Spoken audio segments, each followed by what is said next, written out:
I was once upon a time a journalist, so I have atoned for my sins. You can trust me, I promise. But I will sort of draw on some of the skill sets that I used in print journalism through this slide set. So there is fairly heavy use of hyperbole. There's going to be a lot of sweeping generalisations, fair bit of sensationalism, etc., etc. So, I could have a list of caveats as long as what you just saw, sort of Rory's terms and conditions, but we'll just assume that they're there. So this may not all apply to you, yeah? If it does, take it on board, and if it doesn't, that's fine. I am talking in generalisations. So first of all, and this is something that I've been sort of talking to people about the whole time through here, is sort of like, who's the expert? We're very much still in this space driven by expertise, and typically expertise in specific disciplines. So it's very much a top-down approach that gets applied, but there's a lack of trust in the people who have that expertise. Not so much, I think there's about 15% of you are academics, so not so much in you guys are okay, but the rest of us perhaps a lot less. And certainly in government and in politicians and in that sort of public messaging, it's just not there quite so much. So I think we really need to sort of change our thinking in terms of this top-down approach and really start working a lot more from the ground up. And as a social marketer, I mean, that's very much one of the, I guess, two core tenets of my practice, is working with communities to sort of get insights and act on those insights, and then mix that with the expertise. A couple of other things, oftentimes the expertise resides in a field of study, not the actual issue itself. And I think that's something often that we forget as well. So, I'm no expert in domestic violence. I have some expertise in social marketing, but if I want to understand domestic violence, I need to talk to the experts in that. That's typically the people that are experiencing it and or the people that are actually perpetrating. So that's who we need to be having conversations with a lot more. So it's not to say that the expertise isn't valuable, it's just to say that we need to sort of mix that with the expertise and the lived experience of people on the ground. I do also think sometimes most of my work tends to be in public health and public health messaging, and I think sometimes we can be a bit loose with the truth as well in that, and I think we need to be careful there too. The public aren't as stupid as some people like to think. They're actually pretty switched on, and they've got a pretty good bullshit radar, so they can see it coming. So shift needed, as I say, I think we need more honesty, I think we need meaningful engagement, I think we need a little less ego in what we do. And I think, we need to act as facilitators of change rather than leaders of change. I think that's really important. So next one, tokenistic engagement. This is a theme, again, that's been touched on a fair bit over the last day or two. Nobody wants to be Rudolph in this picture, but pretty much every consumer that I know who sits on a board as a consumer rep feels like Rudolph, We need to do better. We need to do better than one person on a board as the voice of all consumers. They can't be that voice. I sit in that role on a number of boards. It's a really difficult thing to do. So there's a lack of meaningful engagement. I've been involved in consultations for different government organisations where the strategy is being written while I'm having to sit and talk to people on the ground who are providing feedback to inform said strategy. So there's something really wrong, that's not right. And I think, again, we need to do better. So I now push back, and I guess my message is I'd love it for more of us to be pushing back at that sort of practice. I just now say no to those sort of jobs. So co-design, fantastic, but it tends to default to designing solutions to predefined problems. The value for me in co-design is working with people to actually frame problems, because we tend to sit up here and we tend to, again, as experts, work up what we think the problems are, but that tends to be framed completely differently down here. The problems are very different down here. So co-design is a great process if it's used for that purpose, but I think all too often, again, it's used in a fairly sort of tokenistic, superficial way. So I'd like to see more meaningful co-design. So ineffective insights. So the big one for me is the top point. So often I sit in meetings with prospective clients and they start talking to me about all this wonderful insight that they've generated. Typically what they're spitting at me is data. They're not actually talking to me about insight at all. And I think, again, we then act on that data under the mistaken belief that it's insight and then wonder why things go wrong. And in fact, oftentimes we don't bother to measure it because we know it's probably not going to work. So the metrics that we have around a lot of our stuff really isn't actually designed to measure behavioural shift at all anyway. But I think we need to be careful with that. Yeah, the insight's actually what's driving behaviour. It's not a data set that tells us that smoking prevalence has increased between this and this amount. Two very different things, and it's surprising just, how far spread that happens.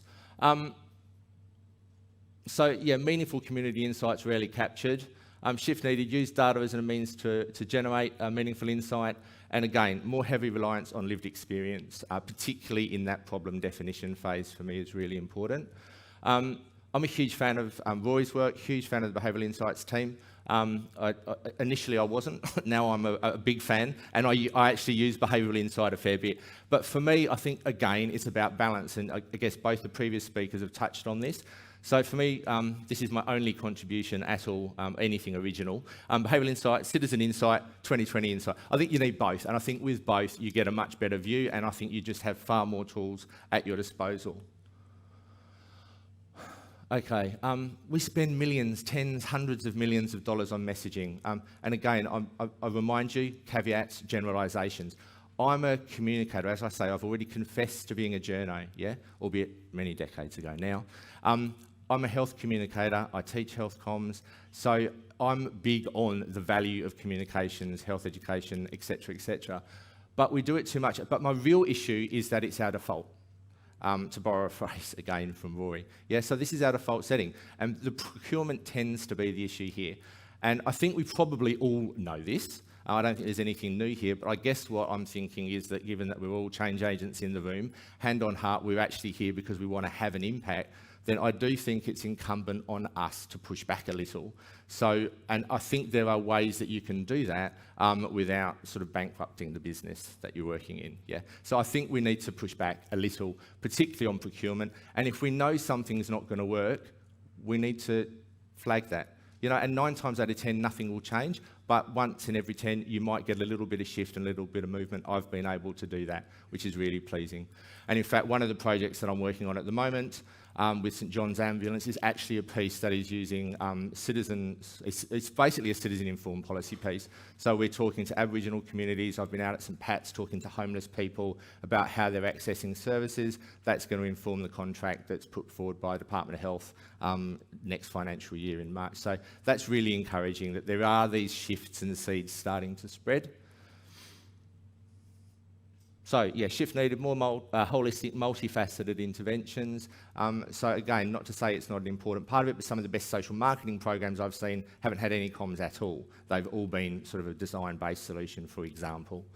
Multidisciplinary approaches, and also purpose before profit where possible, although I say that because I run a social enterprise, so I'm probably biased that way. Okay, tribalism. I won't dwell too much on this one. What's that? Oh dear, 10 minutes left. Lucky the panel sessions runs a bit longer. I've got a bit more time. Okay. So I definitely, okay. So tribalism, as I say, it's everywhere, So it's identity politics these days. I mean, that's really par for the course.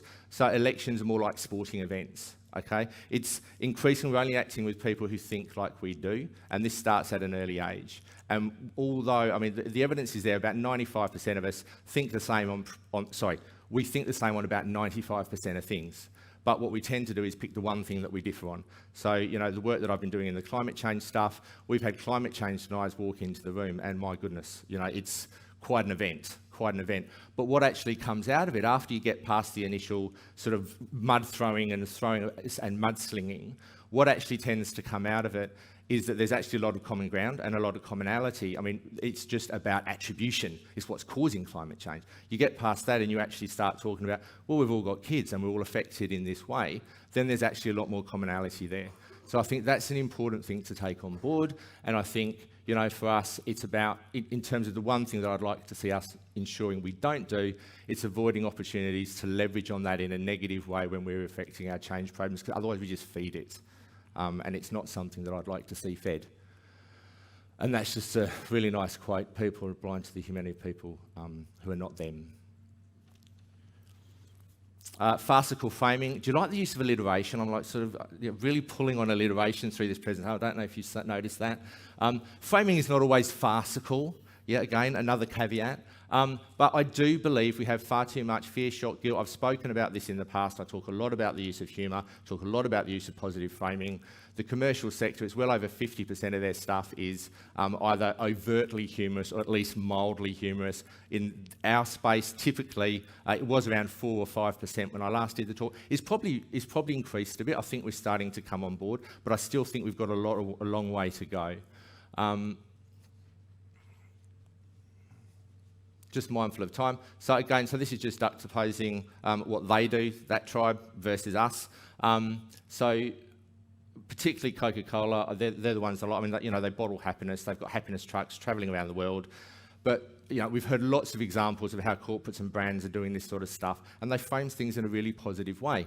We, on the other hand, by default, tend to go down this path, certainly in public health. As I say, I acknowledge it's changing, but we still have an awful long way to go. This turns people off to our messaging, you know, and so they're synonymous with happiness and good times. So what are we synonymous with? Yeah, if we want to cut through, we've already got a lack of trust. It's problematical. It's advantage, big food, big tobacco, so on and so forth. So we need to think through this. Okay, this is an example of how I love to see it done. So this is the Truth campaign in Florida. It's been running for many years. I'm sure many of you are fairly familiar with this one. Fantastic campaign. This particular one was a digital piece. Jeff Jordan yesterday was saying how unlikely it would be that you would see somebody, so hip-hop youth. I think it's even less likely you're going to see a cat in an anti-smoking campaign, but this is what this is. So this was based on the insight, so it's targeting young girls, so teenage girls. Based on the insight, they really don't care if, you know, they're going to die of lung disease 50 years down the track. They discount that future cost, but they're worried about their pets. And so this is the ad, if we can play this.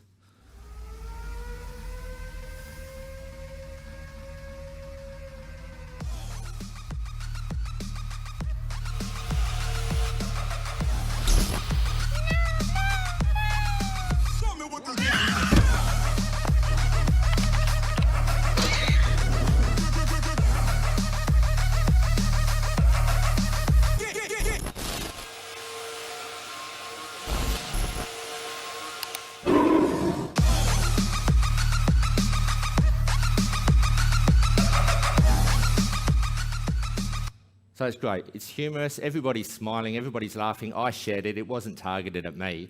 But this is another thing. I mean, you look at who shares what. I mean, I know I'm on Twitter a fair bit. I know, you know, who shares a lot of the posts, particularly, again, in public health. It's other public health people sharing those posts. Yeah, it's not the people we're trying to reach. Yeah, and it's not just in public health, and I don't mean to pick on public. I am part of that machine, yeah. But I think we just need to be mindful of that as well. Okay, 5 tips for change agency, and it's about 5 minutes, is it? Yeah, okay. Okay, so this quote, have a read of that. So this was picked up at one of the climate health inquiry workshops that I did, and this is something that a lady just said, and I heard, and I quickly ran over and scribbled down, knowing I'd be coming here in a few weeks. So I think this absolutely breaks down the issue where I'm concerned, that we just don't do enough to engage communities. And as I say, I work a lot with disadvantaged community, I work a lot in disability, as homelessness, these sorts of groups. We actually, at one of these sessions, had the lady from WA Council of Social Services said she hadn't slept the night before because it was the first time that somebody from government had actually come along and spoken to these guys to get some input into policy. So she'd not slept, but she was really overwhelmed by the fact that we're actually coming in and doing it. So I think that speaks volumes. You know, I've been trying to tackle these sort of issues for decades, yet this is the first time we've gone and had a chat. I mean, it just seems ridiculous to me, but there you go. So this sums it up, I think. So what can we do? 5 minutes plus 5 out of the 30-minute panel session, so 20. So embrace the agency bit. So for me, again, this is sort of coming back to the point that we've sort of, I think, sort of sit in the middle. We can act as conduits a little between, I guess, those communities that we're seeking to serve, but also government and others that we work with, the other agencies and NGOs. I think there's a really good opportunity for us to work with both and as I say, act as a conduit to ensure that the needs of these groups and everybody within there, not just the mainstream, get met. Avoid buzzwords. This is so cool. Okay, so this is the buzzword generator. If you haven't, there's a little link down here, so you'll get this slide set. So go to it. It's really, really fantastic. I have a real issue with buzzwords because I think, I'd sort of call a spade, not a shovel. I think that's a really useful approach, but I think a lot of people like the buzzwords. So you give this a spin. So I recommend having a look at this. It's good fun. Yeah, but I think it makes a point. And I think if we're honest with ourselves, probably in this space, we could create our own one of these as well, because there's always something new being rolled out all the time. I think largely we're still doing the same things that we were doing 50, 60, 70 years ago. We're just calling them different things. We just need to do them better. This was from MIT Innovation Beyond the Buzz, again, just around innovation and buzz and buzzwords. So function of ego, competition, and the systems that reward them. So don't get me wrong, I'm a big fan of innovation, but I just thought, again, this was a really useful quote.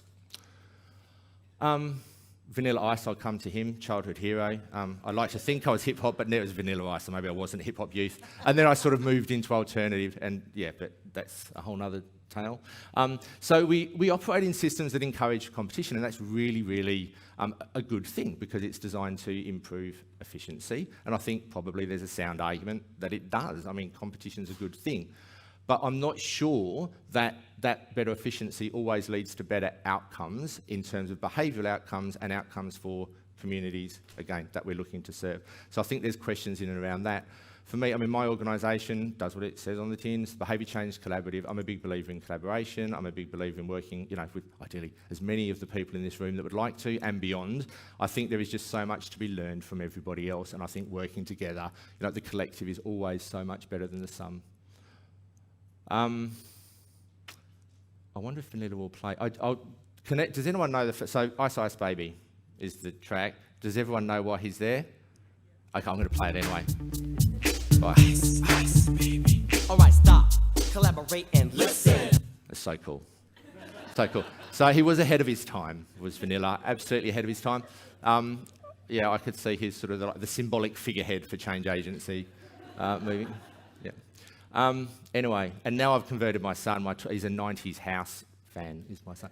So again, similar theme, touch less ego, dash more humility will improve the quality of anything you turn your hand to. I think that's really important.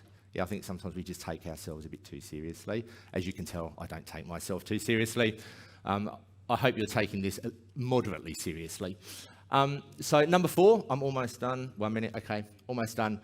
So I won't dwell on this too much, and it's been a theme we've already heard. So accepting failure, I think that's important. I think we've not been particularly good at that. We kind of ignore failure. We don't measure because we know it's going to fail, but I think we just actually give it a crack, accept failure, share failures, learn from failures.